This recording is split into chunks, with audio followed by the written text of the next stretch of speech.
Salutare, sunt Richard, bine te-am regăsit la acest video. În acest material am să vorbesc despre cât timp îți va lua sau poate-ți lua să vezi rezultate online. Și nu va fi un video foarte scurt, deci vreau să spun că ai nevoie să ai un plan de acțiune și cam așa ar arăta. Deci cam cât timp? Cam cât timp să se vadă ai nevoie să vezi rezultate online. Și deci cum am spus, ai nevoie să ai un plan de acțiune. Deci, asta este foarte bine să faci pe 90 de zile. Deci înseamnă că aici este 0 și aici este 90 zile. Și de ce spun asta? Fiindcă 90 de zile este o perioadă foarte bună ca să poți să vezi dacă într-adevăr îți ai rezultate și cam atât ține, deci în 90 de zile vei avea rezultate, chiar mai repede. Acum depinde și de ce produs ai, ce oportunitate, afacere, poate ai un serviciu, deci sau poate ai un produs din acesta affiliate marketing. Deci este foarte important ce fel de produs ai și mai ales sistemul de marketing pe care îl ai și o să vezi de ce spun asta. Deci, încep de la ziua 0, toată lumea așa începe și încep să lucrezi și să încarci materiale pe internet. Deci, să creezi trafic, de fapt, și în acest fel, chiar în primele zile, primele săptămâni, dar depinde foarte mult de produsul pe care ai. Dacă ai produs de affiliate marketing, atunci ai șanse mai mari ca primele zile să ai rezultate, deci să fii și chiar plătit, fiindcă sistemul în așa fel este conceput că deci poți să fii plătit chiar și în primele zile.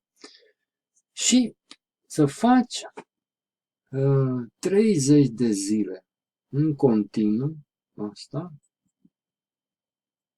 Deci planul, prima parte a acestui plan de 90 de zile, 30 de zile să faci în fiecare zi trafic, deci poți să folosești diferite strategii, diferite platforme de trafic, cum ar fi, desigur, platformele social media, deci să începem Facebook, YouTube, Twitter, Instagram, Pinterest, LinkedIn și ce mai este acolo. Deci poți să folosești, ai un blog, deci dacă ai un, se mai vede, blog, dacă ai un blog,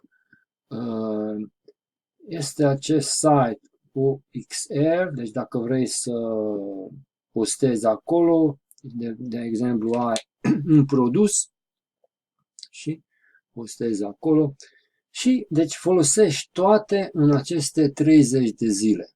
Toate și am să spun imediat de ce.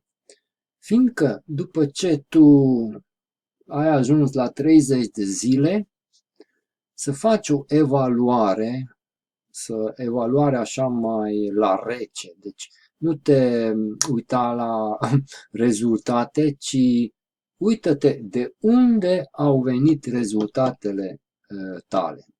Deci, au venit de pe Facebook, de pe YouTube, Instagram.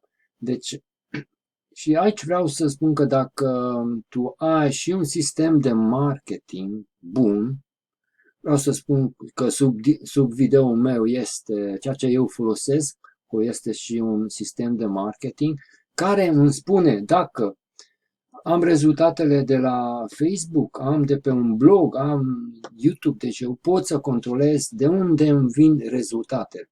Deci tu atunci, la 30 de zile te oprești și faci o evaluare de unde au venit rezultatele cele mai bune. Și atunci, când, de exemplu, la mine, deci YouTube și Facebook, deci asta folosesc și mai ales YouTube au venit primele rezultate, după aceea YouTube și Facebook, deci așa se schimbă YouTube, Facebook, când de pe Facebook, când de pe YouTube. Dar de pe YouTube așa mai constant. Într-adevăr, dacă încarci constant, atunci vei avea și tu rezultate. Deci, și aici faci evaluarea. Este foarte important. De ce? Vezi, fiindcă așa vezi ce funcționează și ce nu pentru tine. Cum am spus, pentru mine funcționează YouTube și Facebook, pentru tine poate altceva, poate Instagram, poate o să funcționeze mult sau altceva, sau poate doar Facebook o să funcționeze. Și atunci, pe următoarele 60 de zile, să continui doar acele platforme, ceea ce funcționează pentru tine. Deci două ar fi bine. Acele două de la care ai cele mai bune rezultate.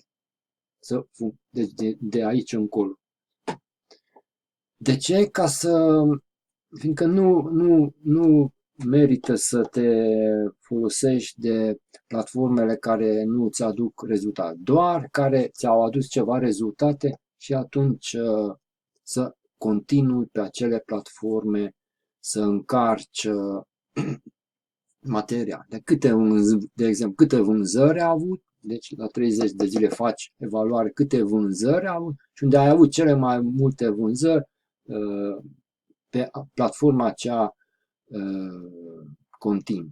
Deci aceasta este vorba, deci la 30 de zile faci o evaluare, câte vânzări ai avut, de unde, vezi de ce, poate să fie și postarea, de exemplu, pe Facebook, când ai făcut postarea și ai avut rezultate. Și asta este foarte important, să te uiți la asta, de fapt ce anume ai făcut.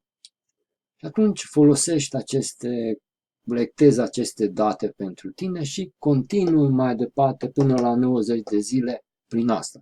Aici, când ai rezultatele, atunci începi să arăți și rezultatele. Deci dacă ai o afacere online, o oportunitate, deci în asta cu produse, cu creare de rețea sau affiliate marketing, dacă ai aici rezultate, atunci acum începi să arăți și rezultate, fiindcă atunci vei avea și mai multe rezultate. Este foarte important. Cum am spus, pentru tine poate fi diferit. Deci, cum am spus aici, dacă ai un produs bun și încarci pe internet, chiar în primele zile, mai ales la produsele affiliate marketing și unde comisioanele sunt mari, în primele zile poți să ai rezultate. Atunci, acele rezultate poți să le folosești mai departe ca să arăți sau, dacă nu, sigur că în primele zile poți să arăți rezultatele altora. Arăți, sigur că dacă ești în affiliate marketing sau construcție de rețele, cu produse, atunci poți să arăți rezultatele altor persoane până când ai tu rezultate și continui așa până când vei avea și tu rezultate și cam asta ar fi. Am avut câteva întrebări. Bine, m-au întrebat, dar cât timp mă va costa, cât timp va ține să încarcă materiale și să am rezultate. Deci asta este răspunsul video pentru cei care și-au pus această întrebare. Deci fă-ți un plan de atac, cum ar fi de 90 de zile, începi să lucrezi, să faci acțiunea să încarci materiale până la 30 de zile, aici faci evaluarea și continui doar cu traficul care îți aduce cele mai multe înscriși, cele mai multe vânzări de produse, cele mai mulți înregistrați, deci și continui numai cu două platforme mai departe, arăți rezultatele și așa mergi mai departe. Ok, cam atât a fost în acest video, sper că ți-a fost de folos. Dacă vrei să afli care este recomandarea mea numărul 1 și cum am spus, un întreg sistem am acolo, deci tracking, este și un software, deci absolut în acel sistem am toate lucrurile pe care le-am spus că este de foarte mare folos. Deci jos în acel link am toate informațiile. Și cam atât pentru astăzi. Mersi că ai fost aici. Să ne revedem cu bine data viitoare. Richard aici. Ciao, ciao.